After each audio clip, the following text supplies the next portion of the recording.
Louvado seja o nome do nosso Senhor e Salvador Jesus Cristo. Primeiramente eu quero saudar a todos os irmãos, a todos aqueles que nos assistem, na gloriosa paz do nosso Senhor e Salvador Jesus Cristo. Bem-vindos ao 16º Congresso Apologético Pastor Natanael Rinaldi. O meu nome é Antônio Maximiano Rodrigues Pires, sou conhecido como Pastor Max aqui da Igreja Evangélica da Paz e tenho um profundo contentamento de poder estar participando desse 16º Congresso Apologético juntamente com tantos pastores renomados que conhecem bastante nesse assunto. O tema que a mim foi sugerido foi a questão da igreja inclusivista. Nós poderíamos dizer assim, inclusivismo dentro das igrejas seria bíblico ou não? Então, na medida em que o Espírito Santo assim nos orientar, eu gostaria de estar trazendo esse textos bíblicos referente a esse tão importante assunto. Gostaria de iniciar orando. Senhor, pela Tua graça, pela Tua misericórdia, nós agradecemos e rogamos a Ti mais uma vez, Senhor, neste momento em que nós vamos trazer ensinos da Tua Palavra, que nós possamos, através do Espírito Santo, esclarecer fatos e que as pessoas que venham a assistir este procedimento tenham a fé plena na salvação através de nosso Senhor e Salvador Jesus Cristo. Amém. Muito bem, irmãos, eu gostaria de iniciar com o texto bíblico de João capítulo 14, versículos 1 até o 6, que fala da seguinte maneira: João 14, versículo 1 a 6. Não se turbe o vosso coração, credes em Deus, credes também em mim.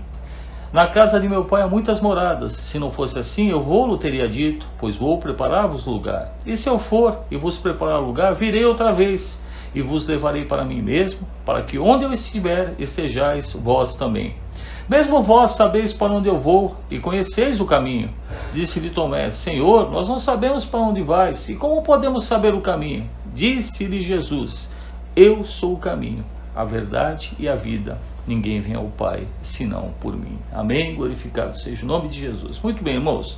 Nós estamos vivendo uma época, e cada vez mais isso se avoluma, onde nós observamos as atitudes com relação à exaltação do pluralismo, do inclusivismo. E nesse pluralismo, nesse inclusivismo, acaba gerando intensos debates sobre essas diversidades existentes que levam a essa proposta da aceitação do chamado inclusivismo. Então, aqui mais à frente, em um determinado ponto aqui dessa palestra, nós estaremos abordando mais sobre isso. Mas a sociedade, de uma forma em geral, o que ela procura? Ela procura destacar uma valorização das diferenças, das peculiaridades de cada grupo, e nós não negamos isso, nós também respeitamos dessa maneira, mas eles exaltam dessa maneira das minorias historicamente oprimidas e desprezadas. Então entra aí a questão do chamado agir politicamente correto. Então isso dentro das igrejas acaba acontecendo. Politicamente correto é isso, politicamente correto é aquilo, mas será que biblicamente correto é essa a maneira que nós devemos tratar de tão importante assunto? Então, o primeiro ponto que eu gostaria de observar nesse estudo que nós estamos fazendo neste dia é que no plano da salvação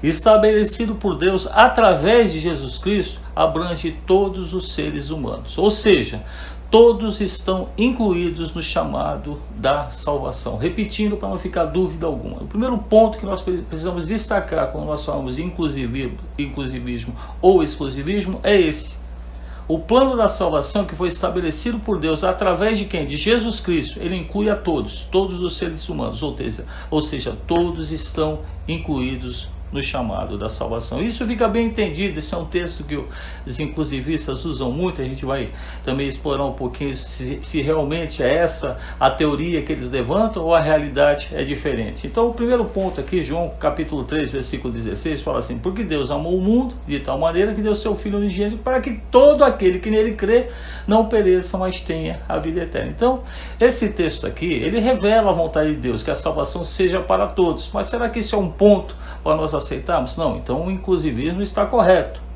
Ou seja, dentro do amor de Deus, todos estão incluídos. Aí talvez nesse momento dessa gravação, talvez você esteja perguntando: então a igreja ela deve ser inclusiva, deve ser inclusivista? Será que é esse o ponto que nós devemos trabalhar? Então vamos ver um pouquinho mais ainda sobre esse texto, para que nós possamos responder essa pergunta, nós precisamos entender o propósito de Deus na inclusão de todos os seres humanos no plano da salvação. Porém, nós não podemos deixar de observar as condições também estabelecidas por Deus para o cumprimento desse propósito. Ou seja, quem lê João 3, versículo 16, que é uma conversa que Jesus está tendo com Nicodemos, tem que ler os versículos 17 e 18, senão fica fora de contexto. Deus amou o mundo de tal maneira que deu seu Filho unigênito para que todo aquele que nele crê não pereça, mas tenha a vida eterna. Então todo mundo está salvo. Será que é isso? Mas vamos ver os versículos seguintes.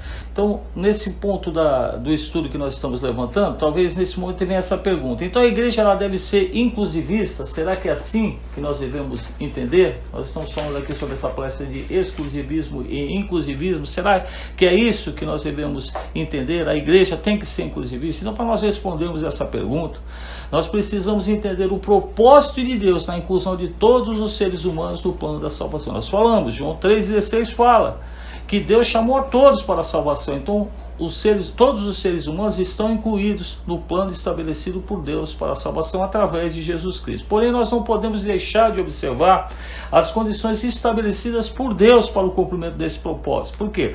Nesse texto que nós acabamos de ler, João 3, versículo 16, é uma conversa que Jesus está tendo com Nicodemos. Nicodemos não entendia a questão da salvação, e Jesus está explicando para Nicodemos. Então ele fala isso nesse sentido, mas os versículos seguintes eles esclarecem como se dará essa salvação. João 3, versículo 17 fala assim: porque Deus enviou o seu Filho ao mundo, não para que condenasse o mundo, mas para que o mundo fosse salvo por ele.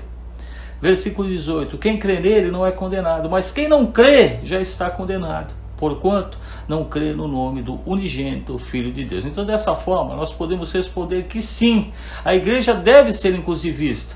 Sim, no chamado de todos os pecadores, nenhum deve ser excluído. Porém, esses dois textos seguintes, versículo 17 e versículo 18, mostra aqui para nós que nós não podemos estabelecer os nossos desejos que todos sejam salvos. O nosso desejo é que todos sejam salvos, as nossas opiniões no plano da salvação. Mas esses textos aqui eles são bem claros, que todos são chamados a conhecer o Evangelho de Jesus. Então ninguém está excluído, mas há necessidade de uma resposta. A resposta a esse chamado é esclarecida aqui no versículo 18, porque nós vamos repetir: quem crê nele não é condenado, mas quem não crê já está condenado, porquanto não crê no nome do unigênito Filho de Deus. Então, de início, nós abordamos essa questão, porque ainda para a gente versar um pouquinho mais sobre esse assunto. Quando a gente fala de inclusivismo, exclusivismo, geralmente vem à nossa mente pessoas que biblicamente estão excluídas da salvação. Vamos pensar nos homossexuais.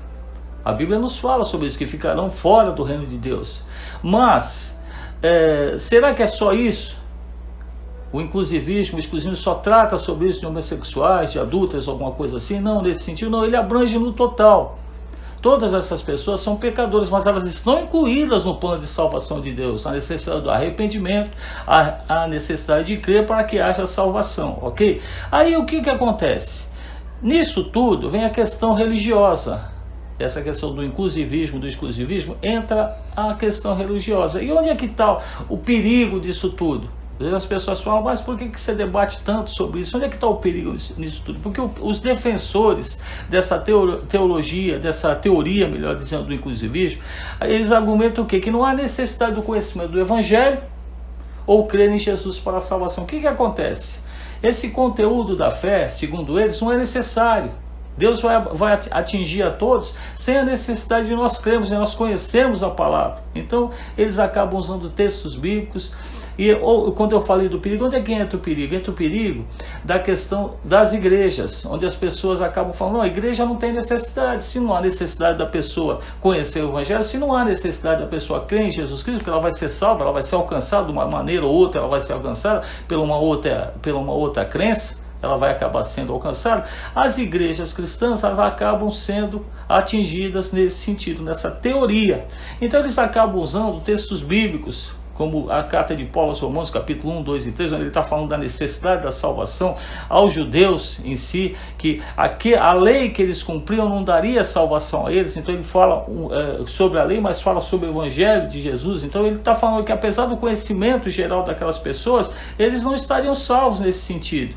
E acabam usando esse texto de Paulo como uma prerrogativa de fundamento para essa teoria do inclusivismo, mas ignoro o mesmo texto onde Paulo, ali em Romanos capítulo 10, versículos 8 a 11, ele fala assim: mas o que diz no versículo 8? A palavra está junto de ti, na tua boca e no teu coração. Esta é a palavra da fé que pregamos, a saber, aí é o que ele fala aqui: se com tua boca confessares ao Senhor Jesus e em teu coração creres em Deus, que Deus o ressuscitou dos mortos, serás salvo. Versículo 10, visto que com o coração se crê para a justiça e com a boca se faz confissão para a salvação, porque a Escritura diz: todo aquele que nele crê não será confundido. Então esse texto aqui, Paulo está afirmando algo muito forte, que um conhecimento verdadeiro da informação que Deus traz com relação à questão da fé, isso há necessidade. Então Paulo fala que nem ele, nem mesmo as pessoas incrédulas a quem ele pregou, foram salvos antes de acreditar em Jesus Cristo. É o que ele está falando. Que aquelas pessoas que serviam a lei, que seguiam a lei porque conheciam a lei e não conheciam a Jesus Cristo, não tinham fé em Jesus Cristo, eles não estavam incluídos na salvação. Então os inclusivistas, eles têm um argumento também muito forte aí, que você vai escutar muita gente falando sobre isso, que Deus salva os bebês e as pessoas que têm problemas mentais que morrem sem nunca ter tido fé em Jesus. De uma certa forma eles falam dessa maneira. Então o que eles concluem? Que Deus deve salvar todos aqueles que nele creem ou não. Mas esse ponto de vista ele é totalmente uma falácia, porque essas pessoas ignoram que esses seres humanos, ou seja, os bebês, as pessoas incapazes, elas não têm capacidade, elas não são responsáveis pelos seus pecados. E isso está bem claro, que eles são inimputáveis aos olhos da lei. A lei, ela tem os imputáveis e inimputáveis. Essas pessoas que mentalmente não têm o discernimento, bebês, eles são considerados inimputáveis. Então eles também não são responsáveis pelos seus pecados.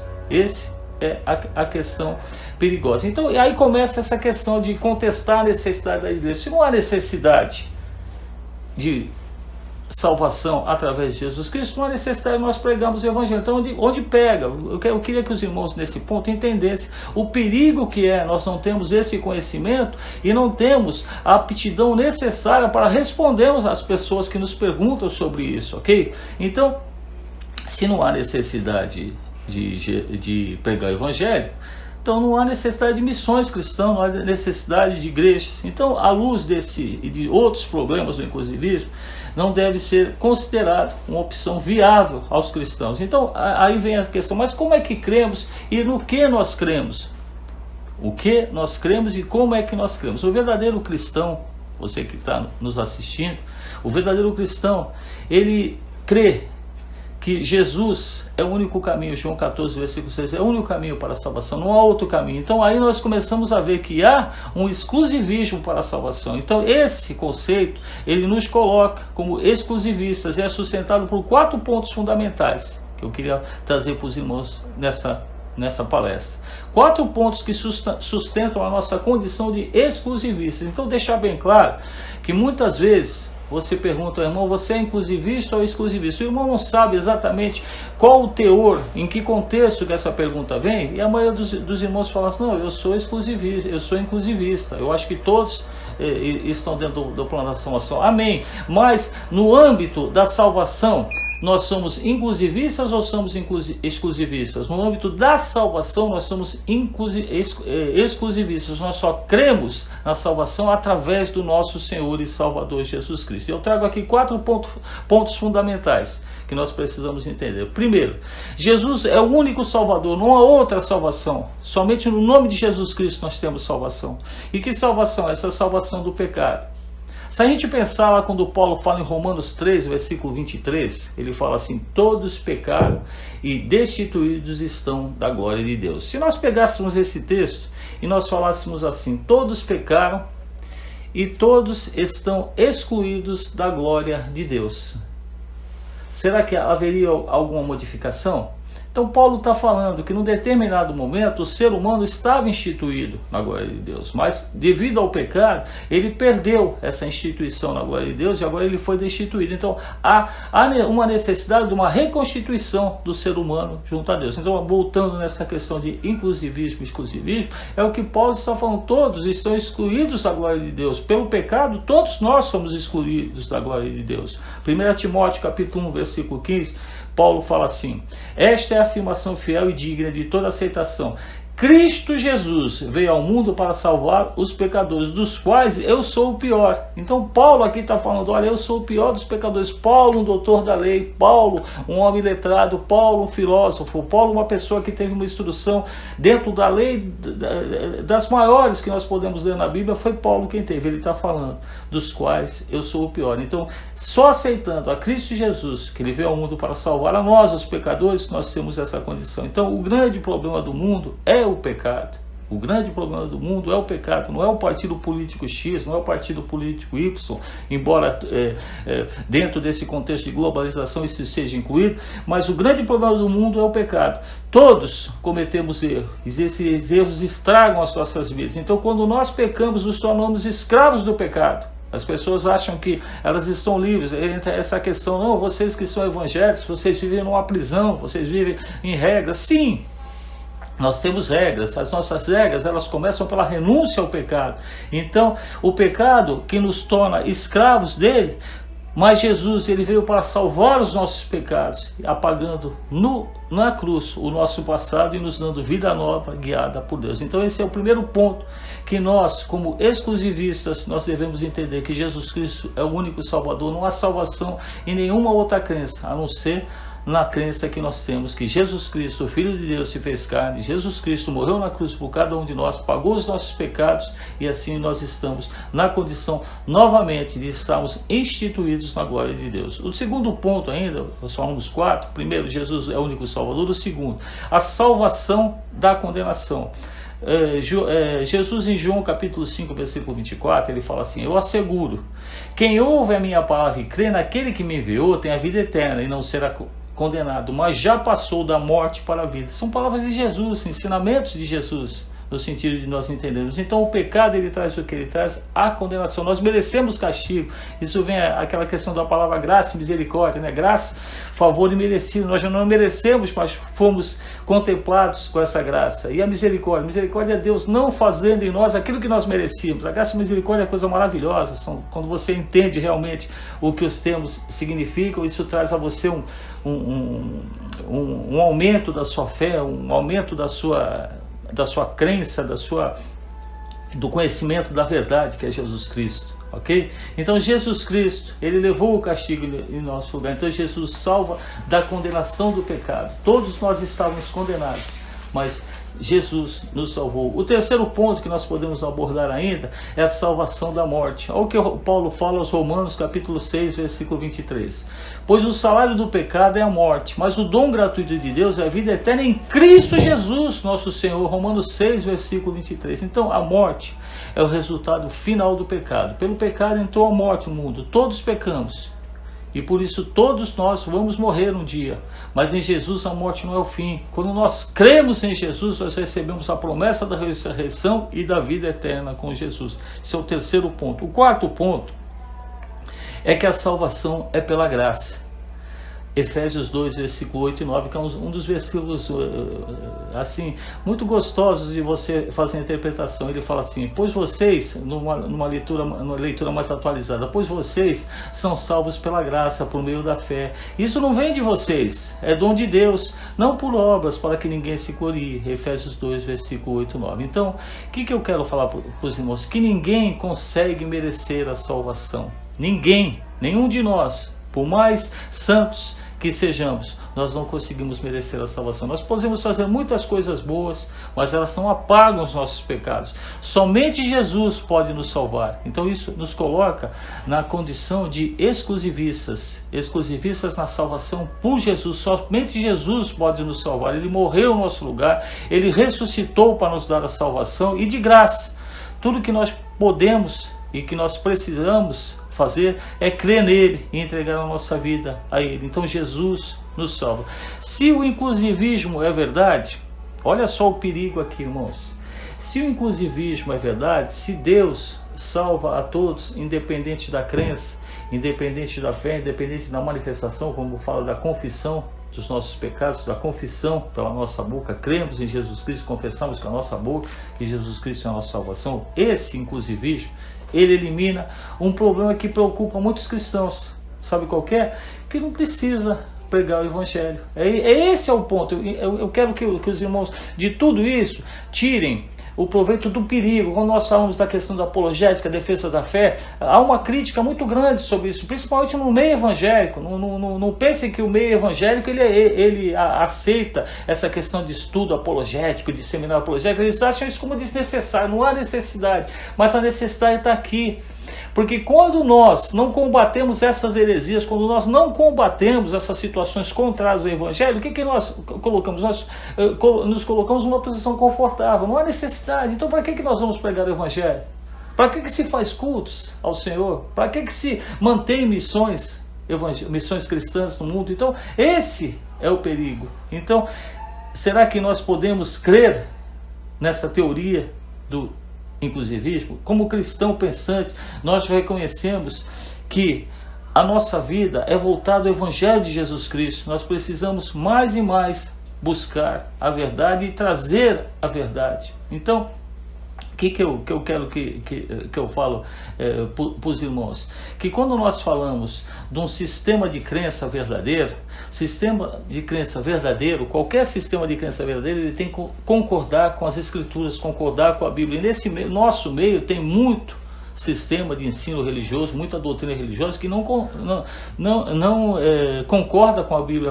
Hoje nós temos já alguns irmãos aí que no passado foram excelentes pregadores, hoje eles já começam a ter uma interpretação errônea da Bíblia, eles começam a dar uma interpretação segundo a sua ótica, mas a ótica humana não subsiste a mensagem divina de Deus, ok? Então, se esse sistema de crença é verdadeiro, ele tem que concordar com as Escrituras e deve ser coerente e logicamente consistente. Então, quando você fala com relação a isso, quando nós falamos da salvação por Jesus Cristo, ela tem coerência e tem lógica, porque a palavra nos fala sobre isso, todos os textos nos falam sobre isso, a vida de Jesus Cristo nos fala sobre isso. Então, será que o inclusivismo ele passa pelo menos nesses dois testes aqui? É um sistema de crença verdadeiro que concorda com as Escrituras? É o primeiro ponto que nós devemos perguntar, será que é? Será que ele é coerente e tem uma lógica consistente? Logicamente que não. Então, nesse ponto todo que a gente poderia falar, quando Jesus falou lá em João 3, versículo 16, ele fala que ele é o caminho, ele fala que ele é a verdade, ele fala que é a vida, em que ninguém vem ao Pai, senão por ele. Então, no início do mundo, Satanás induziu Adão e Eva ao pecado, ao caminho do erro. Então, foi necessário que Jesus viesse e reconstituísse esse caminho. Eu sou a verdade. Satanás é o pai da mentira. Quando ele procura Adão e Eva, ele fala algo assim muito bonito. Olha, foi isso mesmo que ele falou. Então, esse ponto também que a gente tem que entender. As pessoas esperam que Satanás venha com um tridente, com um maçarico de fogo, alguma coisa. Não, o Satanás ele vem travestido de pessoas aparentemente boas, mas que trazem um caminho da mentira. Então, a verdade, Jesus veio para estabelecer a verdade. Jesus veio para nos dar vida. Quando Romanos fala que todos pecaram e estavam destituídos da glória de Deus, a carta de Paulo a Tito, capítulo 1, versículo 2, fala assim: esperança da vida eterna, a qual Deus, que não pode mentir, prometeu antes dos tempos dos séculos. Então, o plano da salvação já estava estabelecido antes de toda a civilização mundial. Deus já sabia de tudo que iria acontecer e Ele já preparou assim o caminho para que nós tivéssemos a salvação. Então, nós teríamos aqui muitos mais argumentos para falar, mas o tempo aqui ele há uma necessidade de não ser tão longo assim, que nós possamos dar apenas um preâmbulo daquilo que você precisa saber com relação ao inclusivismo e exclusivismo, que você tenha esse entendimento que você creia na salvação por Jesus Cristo, que você pregue a salvação por Jesus Cristo. Então eu posso falar que é óbvio que existe argumentos válidos nessa defesa aí do pluralismo. Muitas pessoas defendem essa diversidade. Há uma diversidade étnica, religiosa e cultural, que é um fato inquestionável, ninguém está batendo isso. Só que nós precisamos entender, será que esse grau de diversidade, pensa bem nisso, eu vou deixar aqui na finalização, esse grau de diversidade da sociedade, que a sociedade está vivendo hoje, será que isso vai se suportar ou vai acabar sucumbindo toda a sociedade, se isso persistir? Será que se toda essa diversidade cultural, essa diversidade étnica, essa diversidade religiosa, essa aceitação, esse ecumenismo, vamos melhor dizer assim, esse ecumenismo todo, será que isso vai a algum caminho ou será que vai acabar fracionando? Sem a presença de Jesus Cristo, sem a possibilidade de nós pregarmos o Evangelho do nosso Senhor e Salvador Jesus Cristo, o mundo está fadado a sucumbir. Eu gostaria de encerrar com um texto que Paulo escreveu na carta de Gálatas, capítulo 3, versículos 26 a 29, ele fala assim: porque todos sois filhos de Deus pela fé em Cristo. Porque todos, quanto fostes batizados em Cristo, já vos revestiste de Cristo. Nisto não há judeu nem grego, não há servo nem livre, não há macho nem fêmea, porque todos vós sois um em Cristo Jesus. E se sois de Cristo, então sois descendência de Abraão e herdeiros conforme a promessa. Eu encerro com esse texto aqui, porque esse texto, ele está bem claro aqui, quando Paulo fala que todos nós passamos a ser filhos de Deus pela fé em Cristo. E todos nós que fomos batizados em Cristo, nós somos revestidos de Cristo. Aí ele faz aqui uma inclusão.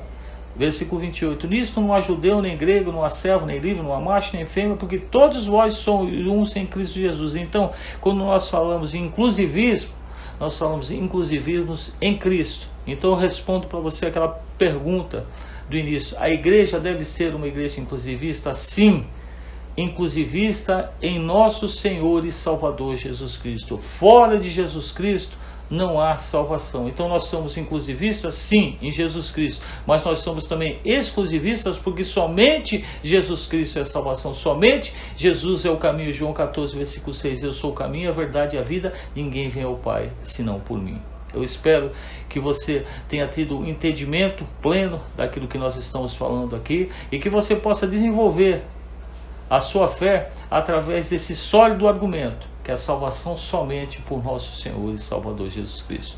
Que Deus abençoe a todos, que Deus guarde a todos. Gostaria de encerrar com uma oração. Senhor, pela Tua graça, pela Tua misericórdia, muito obrigado por nos conceder esse tempo, ainda que pequeno, para que nós possamos, mais uma vez, chamar a atenção das investidas do inimigo contra a Tua santa palavra, que nós possamos viver a plenitude do Teu Evangelho.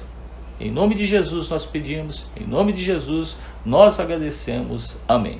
Que Deus abençoe a todos.